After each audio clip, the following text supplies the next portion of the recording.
মনে করো কিছুদিনের মধ্যে তোমার পরীক্ষা আর হঠাৎ তোমার মধ্যে এমন একটি সুপার পাওয়ার চলে আসলো যার মাধ্যমে তুমি তোমার পরীক্ষার প্রশ্ন গেস করতে পারবে। মানে তুমি জেনে গেলে তোমার পরীক্ষার প্রশ্নে কোন ধরনের প্রশ্ন আসতে চলেছে, কোন ধরনের টপিক আসতে চলেছে।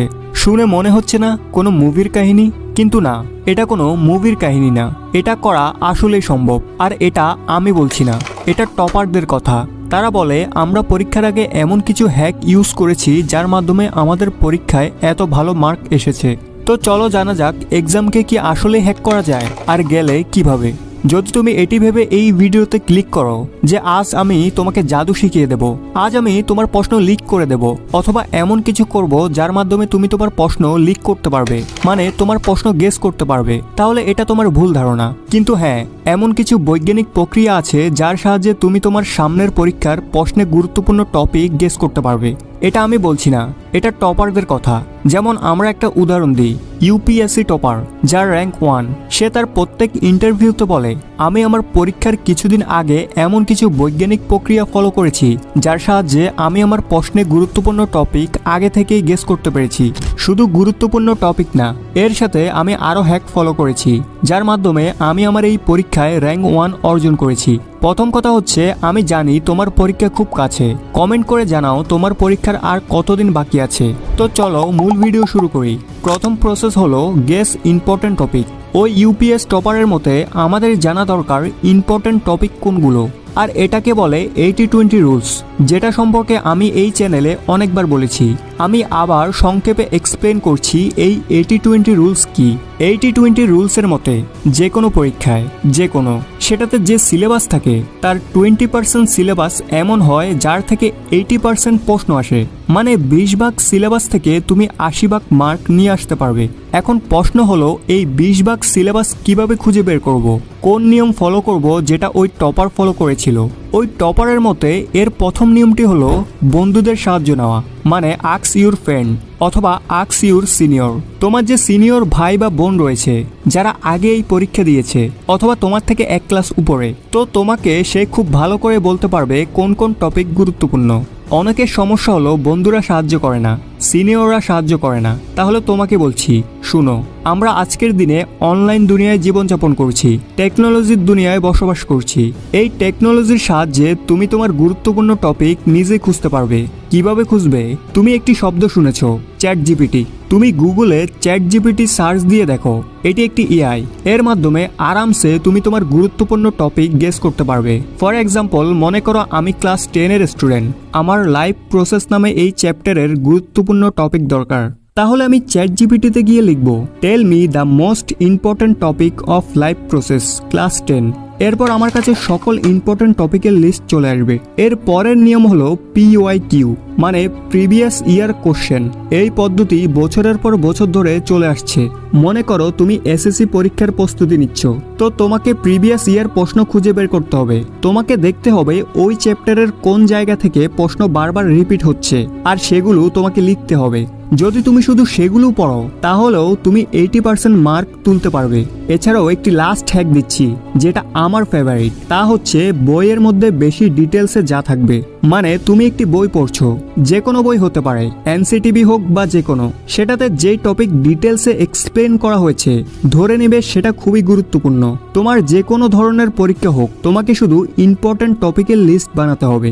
ওই ইউপিএস টপার এর পরের পয়েন্ট যেটা বলেছে মনোযোগ দিয়ে শোনো। সে বলেছে আজকের যুগে আমরা সবাই অনলাইন দুনিয়ায় বাস করছি আর আমাদের ব্রেনও ডেভেলপ হচ্ছে। তো এখন আপনাকে ভিডিও দেখা শুরু করতে হবে, টেক্সট নয়।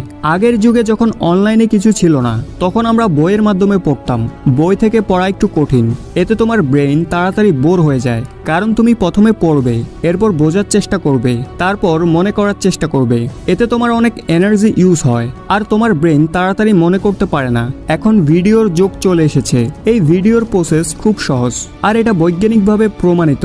যখন আমরা ভিডিও দেখি, আমাদের চোখ ভিডিও দেখে, আমরা ভিজুয়ালাইজ করতে পারি, যার ফলে আমরা খুব সহজে যে কোনো জিনিস মনে করতে পারি। তোমাকে যেটা করতে হবে, বইয়ের পাশাপাশি ভিডিও দেখতে হবে। মানে তুমি দেখতে পারো one shot video. One shot video হলো যার মধ্যে পুরো চ্যাপ্টার একবারে শেষ করা হয়। আর যদি ওয়ান শট ভিডিও না দেখো তাহলে আমি তোমাকে একটি টেকনিক বলে দিচ্ছি। তোমার কাছে এতক্ষণে ইম্পর্ট্যান্ট টপিকের লিস্ট চলে এসেছে যা তুমি চ্যাট জিপিটি বা অন্যভাবে জোগাড় করেছো। এখন ওই এক এক টপিককে সার্চ করো ইউটিউবে, কিছু ভিডিও আসবে, সলিউশন পেয়ে যাবে। এরপর ওই টপার যেটা বলেছে তা হলো ডেইলি প্ল্যানার। তাকে জিজ্ঞেস করা হলো আপনি কিরকম ডেইলি প্ল্যানার বানান। প্রত্যেক স্টুডেন্ট যে ভুল করে তা হলো তারা ভাবে আমি প্রথমে একটি চ্যাপ্টার পড়ব, এরপর ক্লান্ত হয়ে বই বন্ধ করে দেয় আর ভাবে 10-15 মিনিটের বিরতি নিয়ে আবার পড়ব। এটি করতে থাকে, এরপর অন্য চ্যাপ্টার পড়া শুরু করে। এটি খুব বাজে পদ্ধতি, কারণ ওই টপারের মতে ডেইলি প্ল্যানার 2 ভাগে বিভক্ত। প্রথম ভাগে তোমাকে ওই চ্যাপ্টারকে পড়তে হবে। কিভাবে পড়বে? প্রথমে ভিডিও সলিউশনের মাধ্যমে পুরো চ্যাপ্টার পড়বে, এরপর 15 মিনিটের জন্য বিরতি নেবে, এরপর যাবে স্লট 2তে। এটি হচ্ছে 15 মিনিটের স্লট। এই 15 মিনিটের স্লটে তোমাকে রিভাইজ করতে হবে যা তুমি কিছুক্ষণ আগে ভিডিওর মাধ্যমে পড়েছো। এতে কি লাভ হবে? 15 মিনিট খারাপ হয়ে যাবে না তো?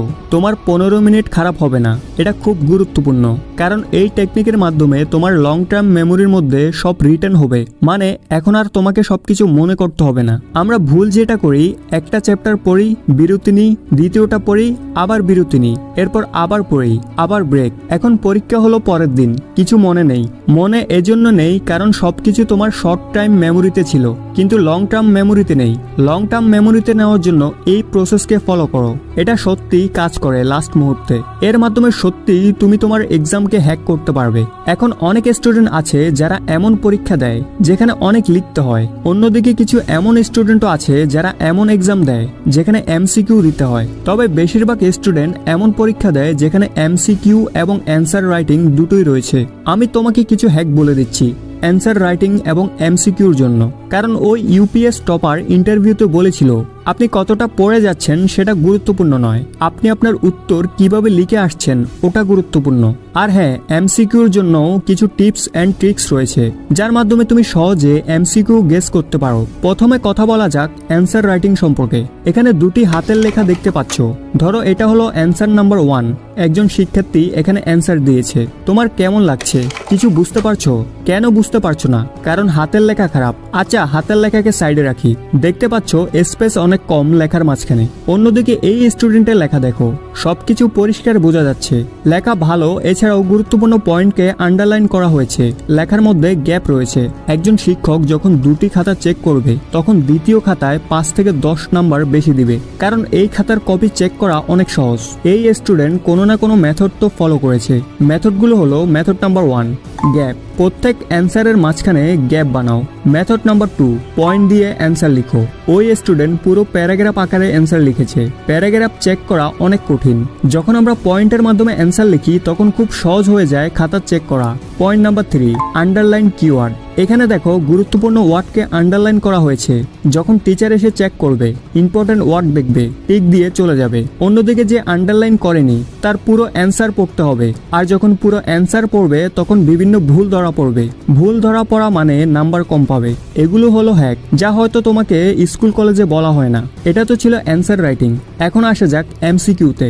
এখানে একটি এমসিকিউ কোশ্চেন দেখতে পাচ্ছ। এখানে 4টি অপশন রয়েছে। যদি আমাকে এটা গেস করতে বলে তাহলে আমি যে টেকনিক ব্যবহার করব তা হলো similar option trick. Similar option trick মানে কি? এক্সামিনার সবসময় সঠিক উত্তর ওখানে রাখে যেখানে দুটি অপশন সেম থাকে।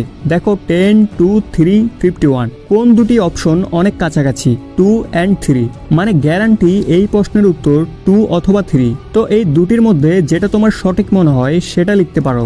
এর মাধ্যমে তোমার ভুল হওয়ার সম্ভাবনা কমে যাবে। এখন যাওয়া যাক আমাদের লাস্ট টিপস, যেটা হলো স্লিপ অ্যান্ড বাথ। একটা সমস্যা হয়তো তোমরা সবাই ফেস করেছো, যে তোমরা পড়ে যাও কিন্তু পরীক্ষার হলে গিয়ে সব ভুলে যাও।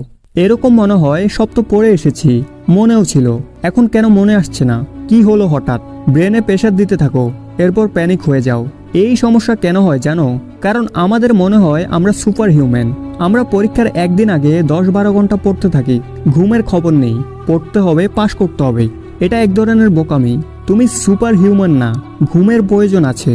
এই বিষয়ে একটা গবেষণা হয়েছে যা থেকে জানা যায় একজন ব্যক্তিকে 2 দিন ঘুমাতে দেওয়া হয়নি, যার ফলে তার 60% মেমোরি পাওয়ার কমে যায়। মানে এখন তার কিছু মনে নেই। তৃতীয় দিন সে বুঝতে পারছে না কি হচ্ছে, তার মনে নেই কাল কি হয়েছে, পরশু কি হয়েছে। তার মেমোরি এতটাই উইক হয়ে গেছে। মানে তুমি যদি না ঘুমাও তোমার মেমোরি পাওয়ার অটোমেটিক রিডিউস হবে। তো যে সমস্যা হয় পড়েছি কিন্তু এখন মনে আসছে না, কারণ তুমি পরীক্ষার আগে ঘুমাওনি ঠিক করে। পরীক্ষার আগের রাতে তোমাকে অ্যাটলিস্ট 6 ঘন্টা মিনিমাম ঘুমাতে হবে। এরপর হলো বাথ। যখন পরীক্ষা দিতে যাবে তার আগে কোল্ড শাওয়ার মানে গোসল করে যাও।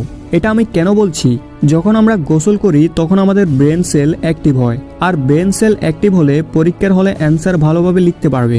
যদি এতটুকু করো তাহলে এনাফ। সো আজকের ভিডিও এতটুকুই। যদি এই টিপসগুলো তোমার একটু হলেও কাজের মনে হয় তাহলে অবশ্যই আজকের এই ভিডিওটি লাইক দিবে, আর পাশাপাশি তোমার একজন ফ্রেন্ডকে ভিডিওটি শেয়ার করবে, অথবা তোমার পরিচিত কারো পরীক্ষা যদি সামনে থাকে তাহলে তাকে শেয়ার করতে পারো। সো আজ এই পর্যন্তই, দেখা হচ্ছে পরবর্তী ভিডিওতে। Thanks for watching.